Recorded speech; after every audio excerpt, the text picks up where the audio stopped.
Hi Chloe, thanks for joining us. Do you want to tell us a little bit about the service you provide and a bit about how you got into it and the people that you kind of work for and the kind of demographic that you kind of not target but generally work with? Yeah, so I'm Chloe and my business is First Start First Aid Training. It's been running since November 2021 and the reason I got into it was because my son choked a couple of years ago. Okay. He was just about 10 years old at the time and I remember it as clear as day.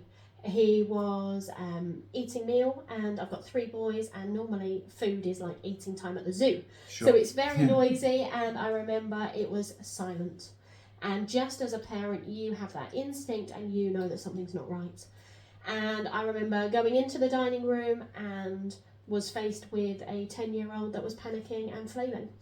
And he was choking, no two ways about it, and it scared the life out of me. Yeah, My background is an emergency nurse, 16 years, just over 16 years, and deal with that mostly on a daily basis. So I had the skills, I had the knowledge, but being faced with that as a parent is very different. Luckily, training kicked in, 3 back blows and a nice bit of steak came out, then he was absolutely fine. But then it got me thinking, do you know what, how many parents, it was parents initially, how many parents would know what to do? No. Well, I wouldn't, honestly. No. Yeah. Sorry, Yeah. I interrupted you, sorry. No, that's absolutely fine. And do you know what? You are one of many. Got me looking into research behind it, and unfortunately 5% of the UK population as parents have attended some form of first aid training. Right.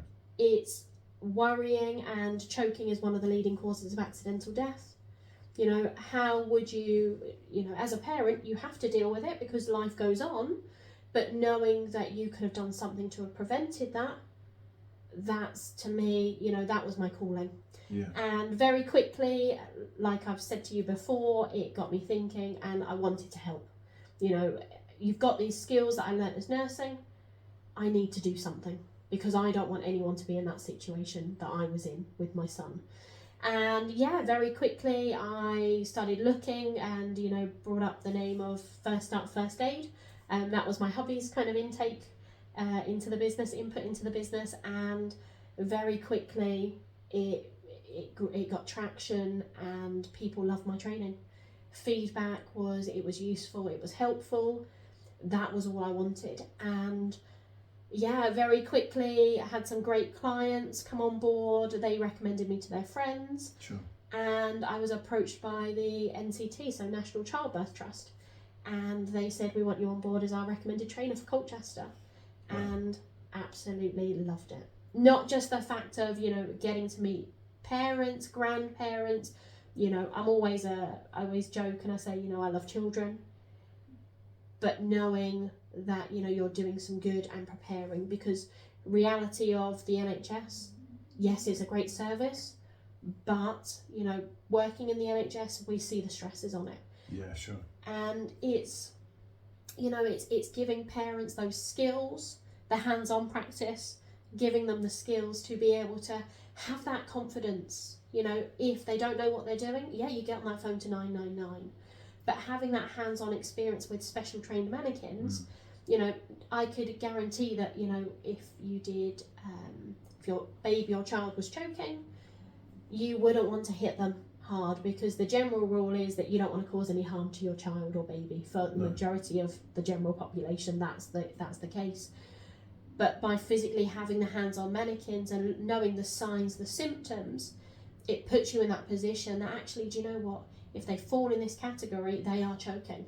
I need to hit them on the back firmly to clear their airway. If that doesn't work, okay, Chloe's taught me what other technique I can use. If it's an under one, we use a chest thrust. Just the same as a cardiopulmonary resuscitation pump, middle of the chest. That's what you're doing for your baby. If they're over one, well, then we're using a slightly modified version of the abdominal thrust. People know it as the Heimlich.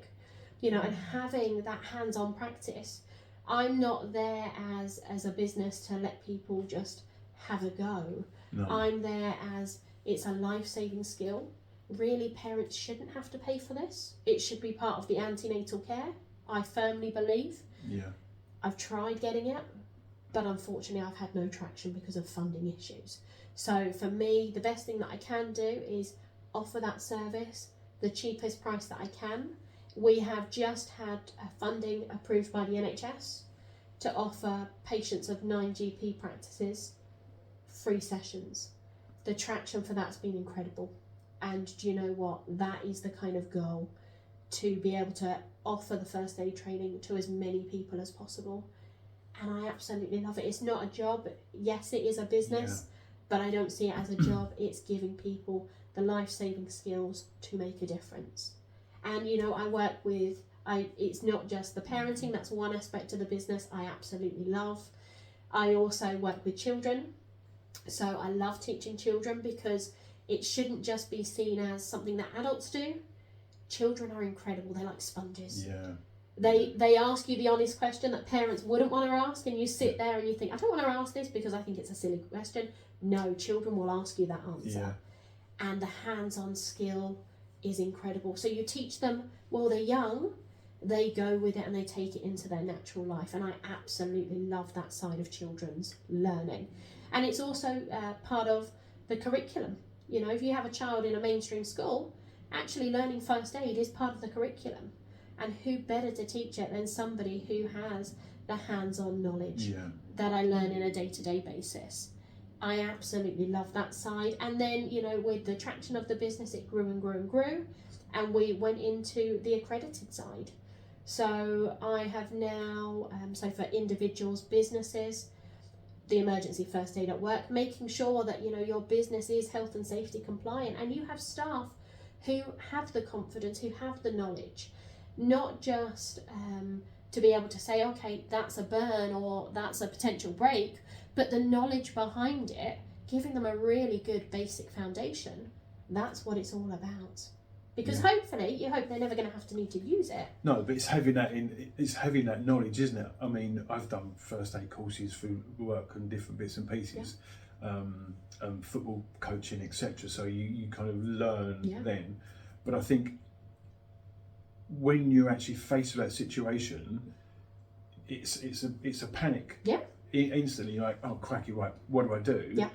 And it's your reaction time has got to be quick enough, because time is of the essence, right? Yeah. So I wanted to ask you, what's the general reaction when you talk to parents and say, look, this is potentially the signs, this could be the outcome. So I'm sure for if you was teaching me, you'd say, right, this is choking. Yeah. These are the signs. How many people don't actually have a clue? I would say nearly 100%. Really? Yeah. And certainly from a parenting point of view, you know, I have a lot of parents who don't even think of first aid training. Don't get me wrong, you do get the small minority. It's right at their forefront. But potentially that's because, like yourself, I mean, there's thousands of nurses out there and people who work in the NHS and other medical practices, whatever. So they may have basic knowledge. Yeah. But Joe Public don't have a first clue, surely. No. And it's also, you know, no disrespect to them, it's not necessarily at the priority list for them until something tends to happen. So like with a lot of my parents, I get a lot of parents when they're coming to the 6-month stage, they start weaning and they have an incident that occurs.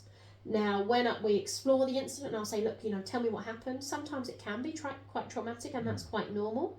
And I think also being a parent to 3 boys, I know what they've gone through as well. Yeah. So I can put myself, and I know it's hard.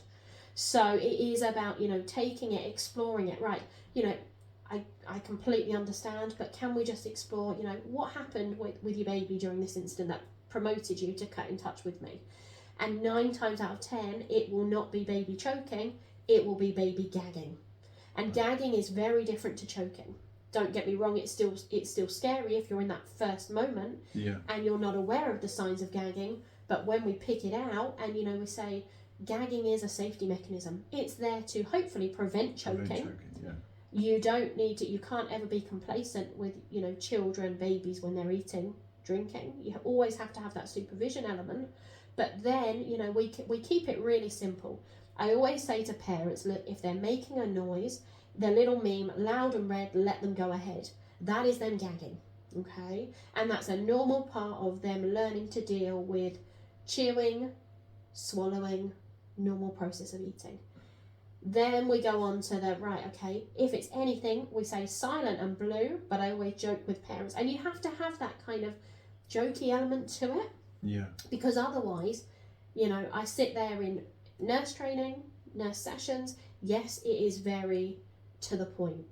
These are not medically trained people, and you need to take that scare element out of it. Yeah. Because then it gives them that little bit of confidence. And, you know, I always say if they're silent and blue, well, you want to get them before they go blue. So if they're silent and they're chewing, they will go pale initially in their face. Their mouth will be open because they'll try and breathe, but no air is getting down, especially if it's a baby and it's 0 to 1. Choking is fully blockage, and as much as a blueberry is enough to block a baby's airway, and time really is of the essence. Wow. You know, it's tiny, and, you know, I add it in there. Food prep is vital. You know, having that knowledge how to prepare food so it reduces the risk of choking is key. You know, soft, fleshy fruits people often think of. Make sure that their skin is broken, because yes, they can still choke on that, but if they do, if you imagine, you know, even a blueberry, a baby's airway is a circular size. If you imagine a blueberry, well, it's in that full form, which a baby might, you know, swallow it in full form. While it's in that full form, it's going to sit nicely in that airway because it's the same shape as that airway. You break that skin, if the baby's or the child's even going to choke, then it's not going to sit and swell in that airway. You still may have an issue with choking, but it's going to be a lot easier to clear that airway blockage. And, you know, ambulance response times, you're looking at least 7 minutes for them to come to you. You've only got anywhere between 20 and 30 seconds, and that's the reality of it. It sounds quite morbid, but that's the reality, isn't it? Yeah, You know, it's the truth, and it's making people aware that you are on a limited time. That's what I was saying about, you know, you can have all the training, but it's your reaction time. Mine, I think, would be, well, depending on the scenario, would be kind of, oh, crikey, right, what do we do?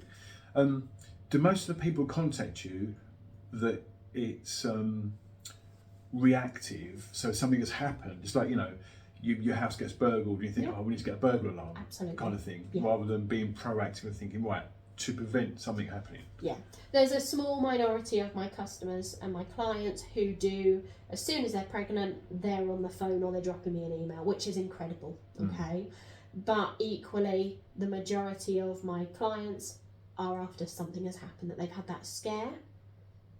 And there's neither right nor wrong, because, you know, you've got to be in that right place to want to do the training and to get the most out of the training. So I always say to parents, you know, if they contact me after an incident, actually, do you know what? Good on you for contacting me and actually learning from this. And there's no right or wrong. It's just down to that individual. But when you have a baby, and you've gone through the day it's born, and they let you out of hospital the next day, you're thinking right, food, nappies, and everything else, you know, car chair and whatever it is. You're not thinking, right, first aid course, we need to know how to deal with this in case something bad happens. Because I think, as every parent, in the first 6 months, everyone will have a moment where they go, right, it's A&E, we need to go to A&E, we need to ring the doctors. Instead of thinking, in hindsight, having you on board or sort of spoken to you, they can have that knowledge and not have to, yes, you're still going to panic, but you're going to, right, okay, we've got a better idea how to deal with this. It might not be a 999, it might be a 111 phone call, and they talk you through and help you out, rather than blue lights. And not that you want to waste NHS time, but you've got that, you're in panic mode, right? So absolutely. And I think it's also, you know, really important. Yes, we've spoke about choking, but that's the severe end of the spectrum. You know, we're talking here, and, you know, we cover this in the first aid. We're talking, you know, your little ones, you know, they're potentially even in the sitting position, and they've fallen back or they've fallen forward and they've got a nice big bump to the head. You know, giving them that knowledge of, actually, do you know what? As much as you love your baby, this is part of them going through the normal stages of growing up. They're going to get cuts, they're going to get bumps, they're going to get bruises. They don't, and like you rightly said, they don't necessarily need a 999 ambulance, but actually having that little bit of knowledge. You know, I always say to parents, yes, I'm an expert when it comes to nursing, medical, first aid, that's my bread and butter. But you know your baby. Yeah. Very quickly, you know what's their temperament, you know, and you trust your instinct as a parent. And, you know, I would rather have someone take their baby into hospital for them to be checked out. That's our job as NHS. Even whether it's a GP surgery, I would rather they bring them into hospital, have them checked out and say, you know, everything's fine, off you go, as opposed to being a parent and have them in that worrying, because being that parent is the hardest job in the world. It really is. And that's also one of the reasons we have developed, it's a subscription service. It's called Parental, so it links onto First Start, and I offer it completely free. It's not there as a money making, it's there completely free, and it has a fantastic first aid library. It's designed at the moment for parents from birth up to 4 years old, okay? And it's purely because I don't want those parents to be searching through Google to decide, oh, you know, is my bump enough for my baby to go to hospital? It's there as a knowledge platform, and I call it your parenting best friend, okay? And it is designed that 5 o'clock in the morning, you know, when you've fed your baby and you can't get them back to sleep, and you're kind of thinking, oh, you know, why are they unsettled? There are lots and lots of different topics on there that you can go on, and it will give you clues as to why your baby may be unsettled and tips to try. And it is there purely as a knowledge base. Because I'm lucky, I've gone, you know, I'm still learning as a parent because I've got teenagers now. And I think as a parent you are learning, but you want to know where to go to for the most up to date. And like with first aid, it is, if you don't know, you've got the use of 111 like you mentioned. 111, yes, you are going to wait for somebody to call you back. So it's not an emergency service. But their clinicians are trained. And it might be that they give you first aid advice. You've also got the new Pharmacy First that has started to come out throughout England. So pharmacists can see and prescribe, I think it's 7 conditions. Now, I always say to parents, just be mindful. Babies, I would always suggest 111 as your first point of call, or going to a GP, or you've got lots of areas have got urgent treatment centres. They are incredible. And as much as there is a place for telephone triage, like 111, don't get me wrong, it's always, and I've got personal and professional experience of using telephone triage, I would always err on the side of caution, especially with babies and children. I would want to see them. Yeah. Look, so simple little things, you know, how is that baby responding? A baby should be bright-eyed and babbling and, you know, interacting with their parent. They may not necessarily interact with me as being a healthcare professional to start off with, but that's the key thing that I look at. You know, when I used to assess babies and children, how are they responding to their caregiver? Are they soothed by the caregiver? You know, I may prick their heel to check what their blood sugar level is. That's quite a common thing we do with babies when they come into hospital as a routine. Yes, they're going to cry because I've hurt them. But they should be soothed quite quickly by having a cuddle or even having a bit of a breastfeed on mum. That's quite normal.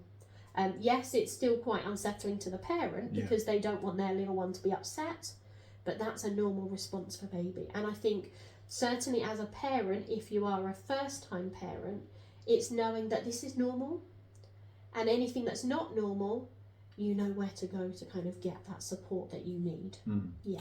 I think it's good that you've got that subscription service, because I think every parent does it when they see their child's got, you know, a rash or whatever it is. I'm just thinking from memory of us when we had our kids were little, there's a rash, so you're straight on Google. Yep. And it's not just one piece of solid information.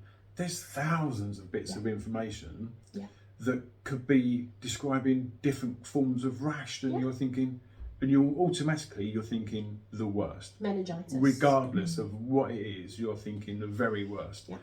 So having the platform you provide, when it's just clear, concise, easy to read communication that you can just pinpoint and go, okay, right, that's definitely what it is. But people don't know that, and people don't do that, do they? So you having that and getting what you do out there is so important, isn't it? It's so helpful and beneficial for these people. And I think it's great that you have the experience of being a nurse for so long, but you also have the experience of being a mum. Yes. Yeah. And that is important because from a parent's point of view, taking advice from somebody that doesn't have kids, I find it difficult to take that advice when they don't have kids themselves. Whereas you have the experience of being a mum of 3 kids, so you completely understand, you know, where a parent would come from a personal perspective, which I think is really important. So I think the app is brilliant. And the app is still very early days, so it's just about getting that initial traction.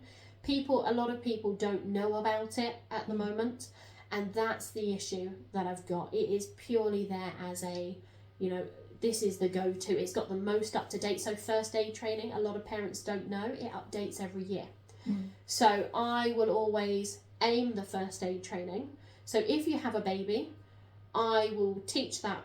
So it's usually a 2.5 hour training session for babies, and I will aim it from baby, so from 0 to first year of their life. I will not combine it with child, and there's a lot of reasons for that, purely because if you are a new parent, you are not going to want to know something for a 3 or a 4 year old. You want that training session specifically to be for that age group. Absolutely. And equally, first of all, you're probably not going to remember what you've been taught 3 or 4 years down the line, but equally you want to know that what you're being taught in that session is the most up to date. And I always say to parents that, you know, if you don't, yes, it's a business, and you know there's lots of pressures on people financially, you know, it is hitting people hard, it really is. I always say to people, if I teach you what I teach you today and you decide not to update it, if you do that, if you find yourself in that situation, so say you're dealing with a burnt child or adult, the principles are still the same. You call that burn down. The thing that's changed over the last few years has been the duration of how long you call the burn.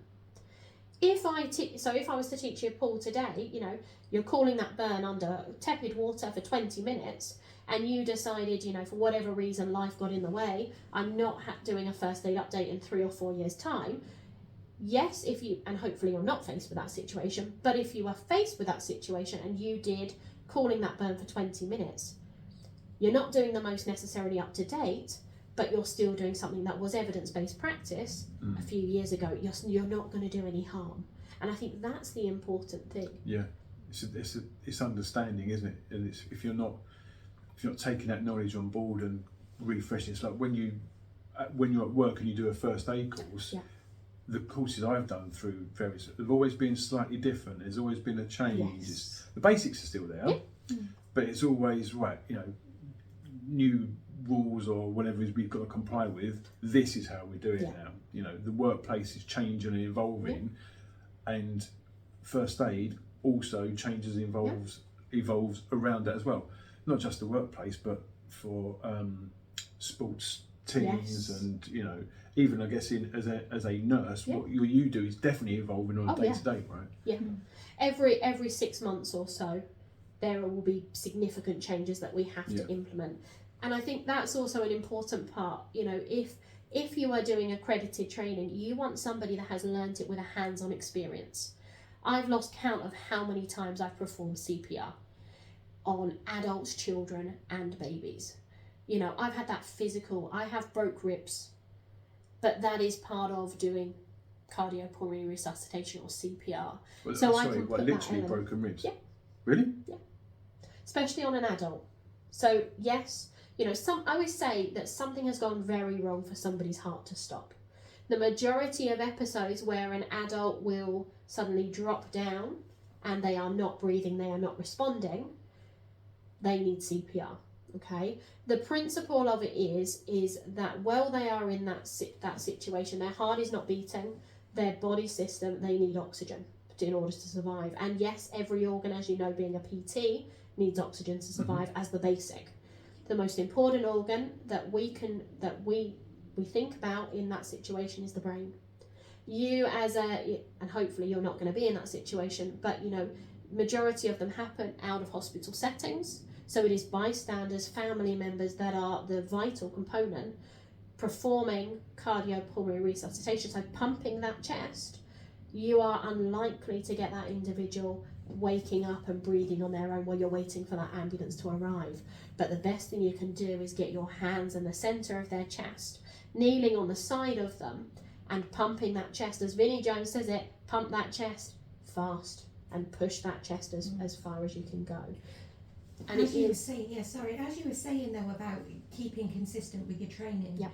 I know I did training when I was in the Ear Cadets, and I absolutely loved it. It was fantastic. But we're going back to when I was a teenager, and there's a lot of that I have forgotten. Yeah. But when my youngest was a baby as well, I did the training. I did this CPR training for a child for choking, how to cut their food, what's safe for them to eat, how to cut it, and especially grapes. Yeah. I would never have thought to cut a grape in that way, you know, to make sure that it was safe for him. Yeah. But I think that's the most important thing, you know, is keeping up to date with that training, because it changes so much. And me, for one, I only did that training when he must have been about 4 or 5 months old. And I've completely forgotten a lot of that stuff. Yeah. So as you were saying about keeping consistent with your training and keeping up to date with it on how it changes and how it evolves over time, but also keeping remembering, you know, remembering what your training was and remembering just the little things. Which I don't remember. You know, a lot of it I have completely forgotten. But I imagine if you were, and heaven forbid you're not in that situation, your muscle memory would take over. And I always say to people, you know, you don't know what you don't know. Yeah. And it comes back. But if you're ever in doubt and you're faced with that emergency situation, you get on the phone to 999. Most of us have our mobile phones on us nowadays. I'm glued to mine permanently.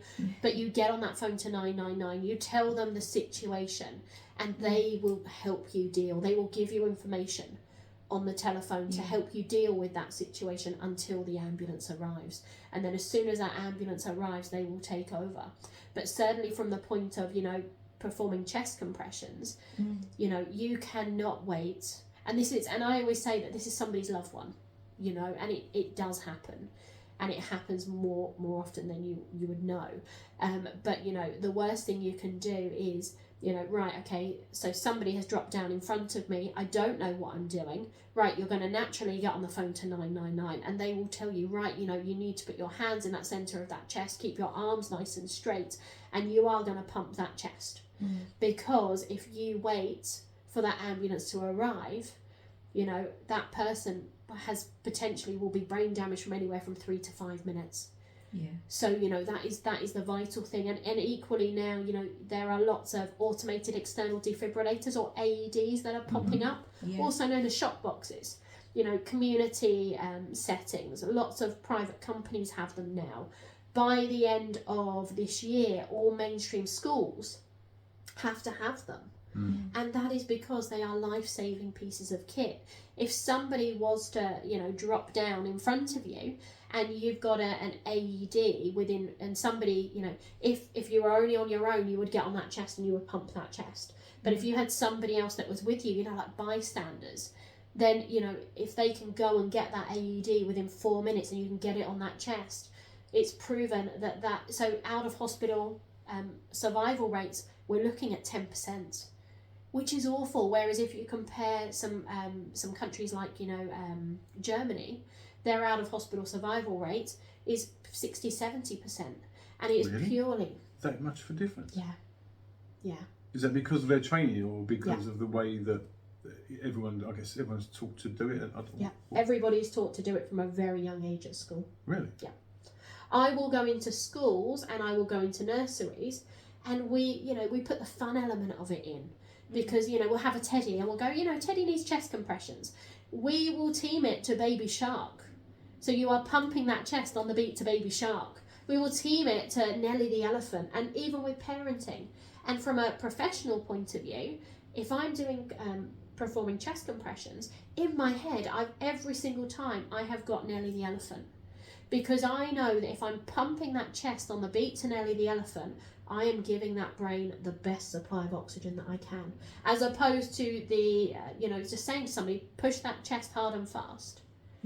by adding a song, and there are Google playlists to it, it's incredible, but by adding a song to it, it not only takes out, you know, that physical element of, you know, somebody is there and they're not breathing. It is the worst case scenario, and you hope you're never going to be in that situation, but by adding that song to it, it almost takes out that right, this is the here and now, what's going on to it. I remember doing it to the Bee Gees. Yes. Staying Alive. Yes. Yep. That was our song. I was exactly the same, but unfortunately with politicalness, they're technically not alive. So as a first aid trainer, I'm not allowed to do that, which is crazy. It's that kind of the way the world has gone, unfortunately. But, you know, I always say to parents, most of them, they know Nelly the elephant, or it's the dreaded baby shark. Parents cringe when I say that in a training session. Yeah. But, you know, I did in my head when you said it. But it's just changing that. So straight away, you know. You're not going to sing it, are you? No. No, good. I'm not going to be on X Factor. Definitely not. And I always say to parents, when you're giving me feedback, please don't feedback on my, you know. But this is, it's life, you know, and we've all seen, you know, sports where it's been on media where sports stars have just suddenly dropped down on the field. That is, you know, there are lots of reasons for somebody to have dropped down. But it has been proven that if somebody, you know, I could be talking right now and then suddenly I could just end up on the floor. That's caused by an electrical imbalance in the heart. So the heart needs to beat really nicely, okay, for it to be able to supply that oxygen to all the organs, but most importantly the brain. But what has happened in that situation is the electrical activity which causes that heartbeat has just gone crazy. And because it has just gone crazy so suddenly, that heart has gone a bit like jelly when you wobble a good old-fashioned jelly. That's what the heart's doing in the body of the patient or the casualty. And because it has been so sudden, they're suddenly talking to you, or you see them on a football pitch or a sports pitch, and they're suddenly on the floor. So AEDs, that's what you want in that situation. Get that AED, and they are designed to be used by the bystander. They will give you every single instruction, even from the point of view of, you know, take the pads out of the packaging, apply them to the chest. You have to make sure, obviously, the chest is dry. You have to make sure that they have good contact. So if somebody's got a hairy chest, they will have a razor in there. You dry shave. You're not fussed or doing the nice job. You dry shave. If they're wearing a bra, cut that bra straps off, because if it's going to shock and it's user friendly, it will not shock unless it needs to. If they need to shock, you don't want to get a burn from an underwire. The grand scale of things, yes, it's going to be a little bit painful if you've saved their life or attempted to. Nobody's going to come to you and say you should have taken that bra off. But it is the little things that we always teach. And we throw in, you know, this is the proper side of it. When it analyses the heart rhythm, it will say stop pumping that chest. Because if I'm touching the chest, even with my hand, or if my knee's touching the chest, it's going to pick up my heartbeat. So it will if that's the case, it will say no shock advised, and it will tell them to deliver compressions. And they really are. There's a fantastic app called The Circuit, or you can get it on a website. There is, at the moment in England, there is no requirement. Lots of people, businesses purchase private AEDs, but there is no requirement for them in law to register them on the circuit. They are trying to pass that because, do you know what, it doesn't make a difference. This is somebody's loved one, and if you have a piece of equipment that can potentially save someone's life, it should be available to be used. The only requirements at the moment is if it's a community. So say it's been purchased by a local community council, that will be registered on. But I always say to people, know where your nearest AED is. My son, when he was 3, he knew how to perform CPR. Yes, we used a child mannequin, so he could actually get the depth of pumping all the blood and oxygen out the heart. But he could follow the instructions that an AED gave him. Your child is never too young to learn first aid. You see, my oldest, I had to teach him quite a lot because I've got POTS. So it doesn't really affect me anymore, but it used to affect me quite a lot. And I would have blackouts, and I would just completely, I'd be gone. So I had to teach him how to cope in that situation. It's that I'm not having a heart attack. I've just passed out because my heart is not pumping the blood to my brain properly.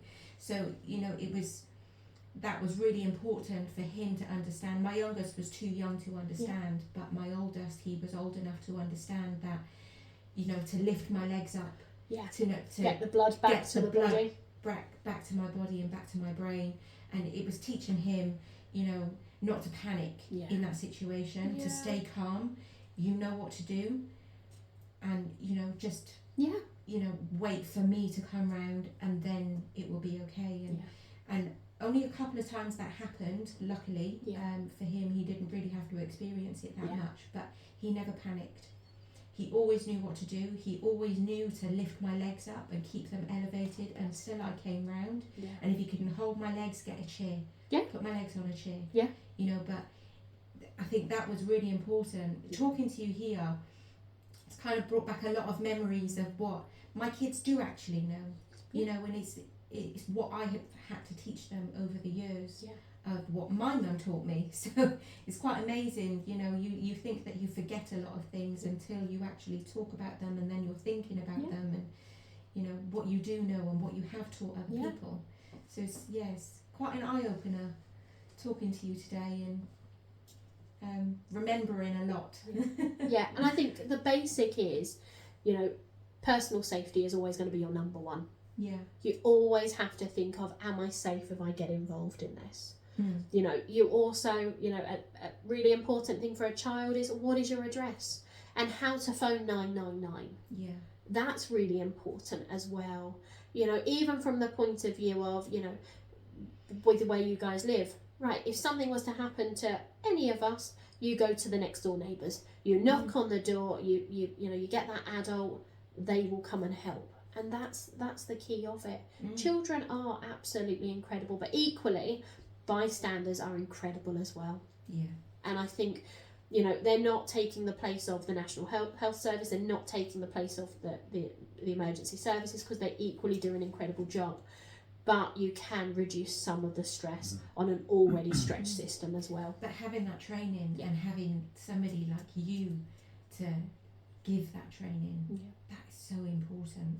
That really is important. Because there's a lot of things, you know, like you were saying, Paul, that some people wouldn't have a clue. They wouldn't know what to do. And they would panic, and, you know, they would phone, they would phone 999, but they still wouldn't have a clue what to do. But I think it's so important to have somebody like you, and to have that training from somebody that has the experience of, like I said, not just being a nurse, but being a mum. That's incredible. And I mean, what you do is incredible, you know, and giving that training and the support to so many families. But not just the training, but it's helping people to understand, you know, from so many different perspectives. And it's incredible what you do. It really is. I love it, because I know, and I hear it from parents.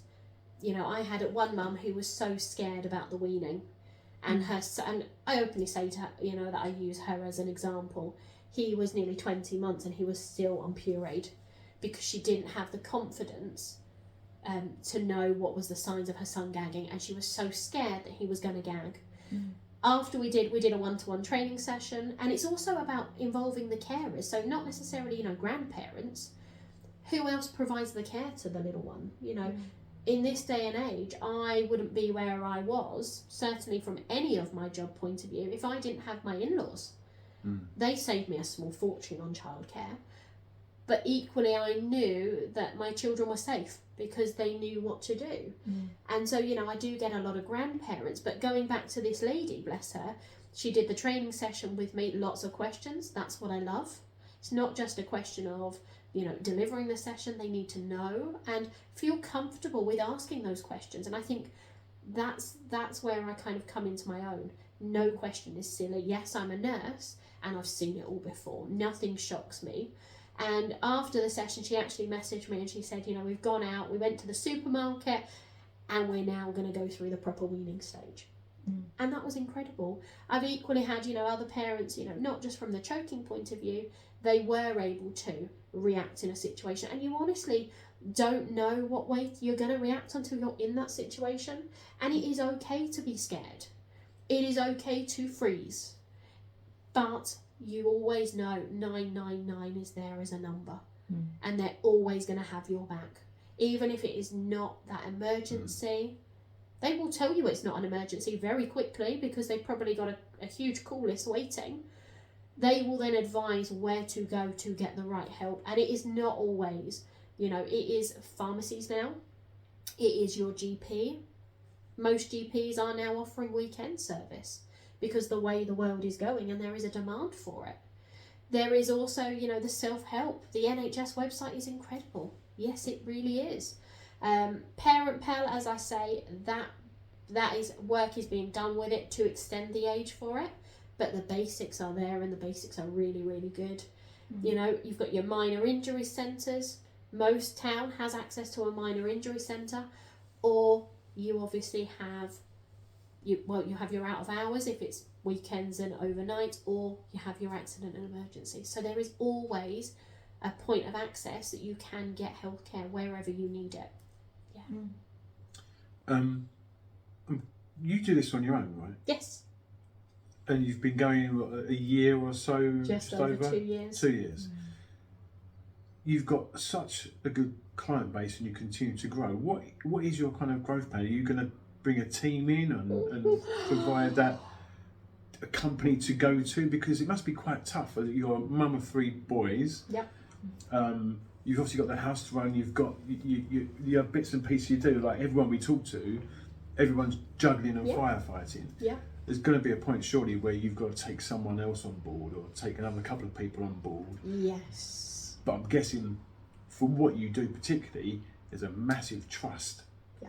You've got to be 100% sure that they can deliver exactly as you deliver. Yeah. So yeah, that's been approached to me many times. I love being a single lady band.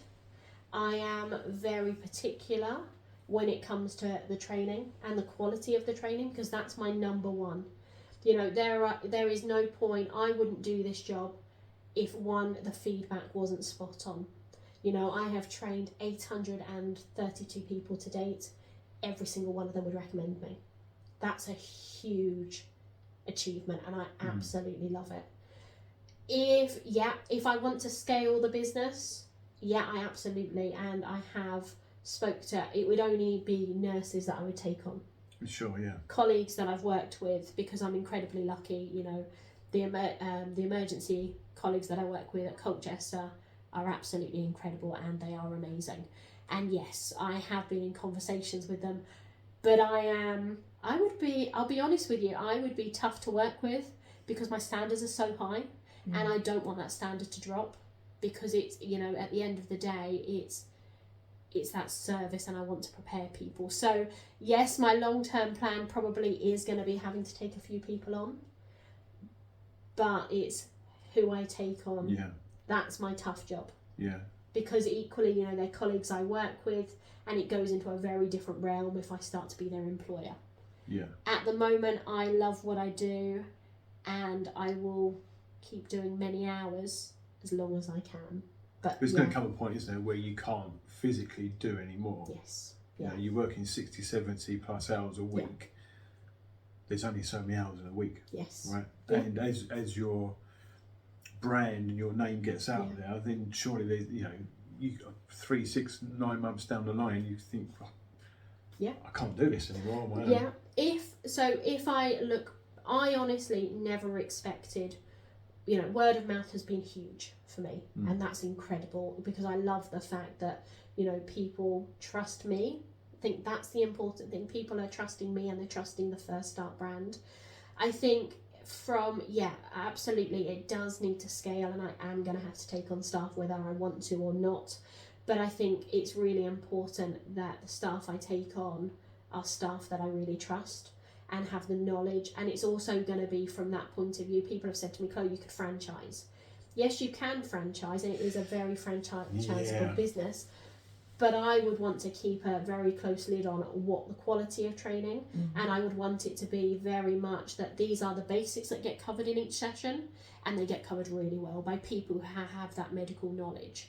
I think, yes, it's definitely, I want it to grow, and certainly with taking on my most recent NHS contract, but it's going to be and it's going to be some work I need to do. What would I be comfortable outsourcing to new staff that I take on? And I think for me, my key is, I always say, you learn from experience, and it's having that hands-on, having that nursing background. And I think if I'm going to outsource to and potentially take on employees, my most easiest part to outsource would be my accredited first aid training, because that's the most generic. And I think a lot of colleagues I work with, they don't have children, and like you were saying, Charlie, you know, it's having that, you know what you're getting, because I've been through that as a parent. And I think that's my key element. I want that trust, and I want that certainly with my parents, my carers. That's really important. So yeah, I would be really loath to give that side away, but yeah, absolutely, I do need to be realistic that it is growing so much more than I ever imagined it, which is incredible. You know, it really was a pipeline dream. Like I say, 4 people, I would have been happy. And you know, I still pinch myself now, and a lot of it is, you know, trying my luck, word of mouth, you know, having that conversation with people. Have you thought of first aid? You'll often see me in little Facebook forums where people have posted about stuff, and I'll go, just kind of jumping in on there. Have you thought about first aid? And then it plants that seed. And I think that is, we can, you know, 5% of parents knowing first aid is a shockingly low number. Massively. Yeah. And it shouldn't, I was shocked when this should be something that parents have readily access to. It shouldn't be that low at all. And that's where you have that knock-on effect. This is why you know, you've just got to look at the infrastructure out there. How many new housing developments are going up? How many people are coming out to our area? Because it is a great place to live, but they're not putting in the financial infrastructure, the GP surgeries, the schools. You know, they're not looking at that, and that is multifactorial. But just by giving people the basic first aid knowledge, I'm hoping that will have an impact on, you know, people needing to use the GPs. You know, it's so hard. That's why lots of GP surgeries now have gone multi-sited, so they can cope with the demand. I worked in GP land for a couple of years when Thomas was born, so my eldest, and we were a big GP practice. We had 10,000 people, but now you've got GP practices, you know, combined 50, 60,000 patients. Staffing wise, they haven't really increased the staffing. Yes, they've gone to multi-sites, but the pressure and demand on our health service is huge. And a lot of it, I think, you know, giving that basic, and I always say to parents, we're having a basic first aid kit. That's a key thing. I have 3 in my house, but that is because of my nursing background. I'm always prepared. It's when you don't know that you need it, and you know that situation arises, even from the point of view of, I have so many parents, and you know, with little ones, they've got a temperature. Have you given them a dose of Calpol? I would say easily 60-70% of those parents haven't given a dose of Calpol, because there's a common misconception of, I don't want to mask those symptoms. If your child is unwell, that will be one piece of key information. If they're in pain, give them something to settle them. It's not going to mask anything. If they've got an infection or they've got an underlying broken bone, we're going to know that. We want them to be comfortable. And that's where it all stems from, having that education. And actually having a high temperature can actually put a child at increased risk. You know, if a child's got a bacterial infection, they're a bit like pressure cookers, especially from the 6th month up to 3.5 age range. Their temperature goes up and up and up and up. They are putting themselves, by not controlling their temperature. Yes, they still have an underlying, usually infection that needs treating. I'm not disputing that. But by not controlling their temperature, you're actually putting them at risk of having a fit. And we see a lot of children coming in within that age range, and we call it a febrile convulsion. They don't come to any harm of it. Yes, you need to know how to keep them safe while they have that fit, but it is purely because their temperature has gone up and up and up. because of an underlying infection that needs antibiotics, it needs treatment, but because their temperature has gone up and up and up, their body has to have that fit to be able to reduce their temperature. Yeah. And I think as a parent, that's the most terrifying thing, because both of my boys have had that. Yeah. My oldest, he was just limp in my arms. I didn't know what was wrong with him, and I'm running through the hospital. Yeah. And I didn't know what was wrong with him. And with my youngest, when he was like that, I didn't really know what to do. Yeah. So he'd had paracetamol, he'd had ibuprofen, and he was just getting worse and worse. Yes. Until we'd got to the hospital, they'd given him penicillin. Yeah. That's when we figured he's actually allergic to ibuprofen and Nurofen, and he's actually allergic to penicillin. So that's why he was getting worse and worse, is because, you know, this. But it wasn't until he had it that we learnt that that's not good for him. So then it's finding something else that is working for him. Yes. So the Calpol was fine. Yeah. And then suddenly he just started to get better. Yeah. You know, and it started to go away, and that's when, you know, I think he came out in hives, and that's what started it, and his temperature was going up, and it just got. But I didn't know what to do. Yeah. So, and that was the scariest time for me, was going through that with him and not knowing. Yeah. And as a parent, that's your worst fear, is not knowing what's wrong with your child. And that was awful. But I think, you know, as you were saying, it's knowing these things and learning and knowing your child more than anything. That's the most important. That's This is one of those conversations that I think we could sit and discuss and talk for hours about what to do, when to do it, how to do it. And I think we'll probably get you back on at some point to discuss more. Maybe 6 months down the line, when you have expanded and you've gone out to you've outsourced and you've got more help on board, because I can see you being super busy and getting busier and busier. So we're gonna try and wrap this up a little bit now. So, and before we do, we always ask, when you start a business, from what your experience, is there any kind of tips and advice that you could give people out there looking to start up a business? Not necessarily what you do, but it could be any business, side hustle or a hobby or something they want to kind of progress. Yeah. So I think your number one is you have to have that support network. It doesn't have to be, I'm really lucky, I've got a fantastic hubby, and he has been my driving force, he's been my pushing force. When I've had that self-doubt and that imposter syndrome that's come in, he's been that one to go, Chloe, you know this, you've got it. So I think that's your important one. Like I say, doesn't have to be a hubby, can be friends, family, support network. I think that's really important. I think you have to trust your gut instinct, and you know, you are the expert in that area, and I think if you have a passion for it, that equally adds that impact into it. You know, I don't feel like this is a job, this is a business. Yes, it is, but reality, because I love it as much as I do. And you know what, just go for it. Absolutely go for it. What is the worst that you can do? It fails. You've tried it. You know what? Go back to that drawing board. This didn't work this time. Let's give something else a go. Yeah. And absolutely. Go for it. And also with that, we say this every time. The amount of people say just go for it. Yeah. And also you go for it, and then you fail. Yeah. But you haven't. Again, you can try something else, but you haven't necessarily got to do something else. You failed. Yeah. That way of doing it didn't work. Okay, let's try something else. Learn and adapt from that failure, right? Yeah. And don't be afraid to have, and finally, just don't be afraid to have those conversations with people.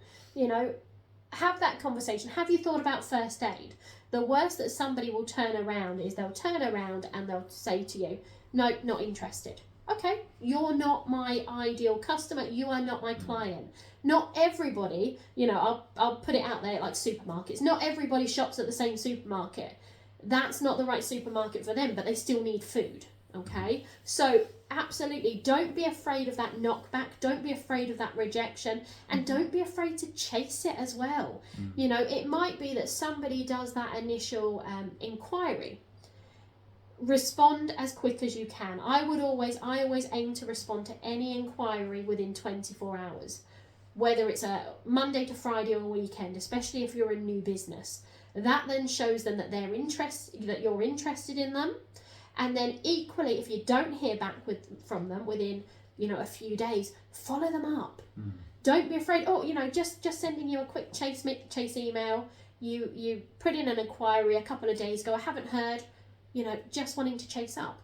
And if they turn around and say no, not interested, thank you for your time. Always be polite.